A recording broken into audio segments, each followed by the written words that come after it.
Bonjour, je suis Maître Francis Metati, j'ai un cabinet juridique et fiscal. J'accompagne les entreprises sur le plan juridique et fiscal. J'accompagne aussi les personnes dans l'acquisition de l'achat de leurs terres et terrains. J'accompagne aussi les personnes dans l'immatriculation de leurs terres et terrains tout en vérifiant la documentation juridique. Alors, ceux qui veulent protéger leurs parcelles, nous sommes là pour vous accompagner jusqu'à la délivrance des titres fonciers. Alors, nous assistons sur nos clients à distance. Ceux qui veulent s'abonner à notre chaîne, le bouton se trouve en bas de cette vidéo. Alors, dans cette vidéo, nous allons voir ce que vous devez savoir sur les actes de propriété. Alors, les actes de propriété sont des documents juridiques importants qui transfèrent la propriété d'un bien immobilier d'un propriétaire à un autre. Si vous êtes sur le point d'acheter ou de vendre un bien immobilier, il est important de comprendre le processus des actes de propriété. Alors, pourquoi avoir les actes de propriété? C'est pour éviter qu'il y ait la double vente parce que quand vous achetez votre parcelle, si vous n'avez pas des actes de propriété ou si vous n'avez pas pris des actes de propriété, alors vous pouvez perdre votre parcelle parce que quoi, le vendeur peut vendre à une autre personne. Pourquoi avoir les actes de propriété? C'est pour éviter de perdre votre argent. Parce que si vous n'avez pas des actes de propriété, laissez-moi vous dire que le terrain appartient à l'État. Pourquoi avoir les actes de propriété? C'est pour éviter qu'il y ait par exemple le litige entre le vendeur et l'acheteur. Pourquoi avoir les actes de propriété? C'est pour éviter qu'il y ait par exemple l'appropriation, c'est-à-dire la procédure de l'expropriation. Parce que lorsque vous achetez un terrain ou une propriété dans une zone interdite de l'État, l'État procède par une procédure, ce qu'on appelle l'expropriation. Avant que l'État vous exproprie, vous donne une demande d'expropriation. Alors cette demande veut tout simplement dire que vous devez approuver si vous avez des actes de propriété. Mais si vous n'avez pas des actes de propriété, l'État peut procéder à vous exproprier sans une garantie.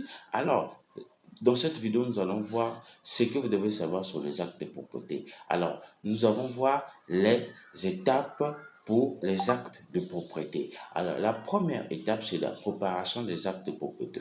Le processus commence par la préparation des actes de propriété par un juriste qui est moi. Je peux vous rédiger les actes de propriété. L'acte de propriété doit être conforme aux lois locales en matière immobilière et contenir toutes les informations pertinentes sur la propriété des parties impliquées dans la transaction.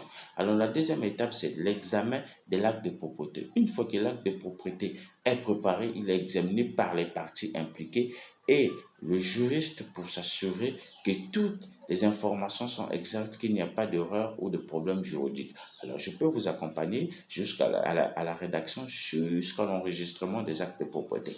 Nous avons la troisième étape, c'est la signature.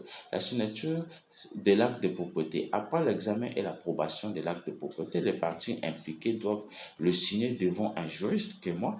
Alors, la quatrième étape, c'est le paiement. Le paiement de la transaction est généralement effectué à ce stade et les fonds sont généralement transférés via un tiers de confiance tel qu'un juriste comme moi. Vous pouvez me confier votre argent pour la transaction généralement à ce stade ou bien pour la transaction des transferts de actes de propriété. Nous avons la cinquième étape, c'est l'enregistrement de l'acte de propriété. Après la signature et le paiement, l'acte de propriété doit être enregistré auprès du bureau de la publicité foncière pour officialiser la transaction et garantir que la propriété est correctement enregistrée au nom de l'acheteur. Alors, le temps que vous dormez, moi je peux vous accompagner jusqu'à l'enregistrement, de la rédaction jusqu'à l'enregistrement à un prix dérisoire. Alors, la sixième étape, c'est le paiement de frais de transfert. Les frais de transfert doivent être payés pour enregistrer l'acte de propriété. Ces frais varient selon le pays et les États. Alors, la septième étape, qui est la toute dernière étape, vous le retrouvez. Donc, si vous voulez savoir, appelez-moi, mes contacts sont affichés.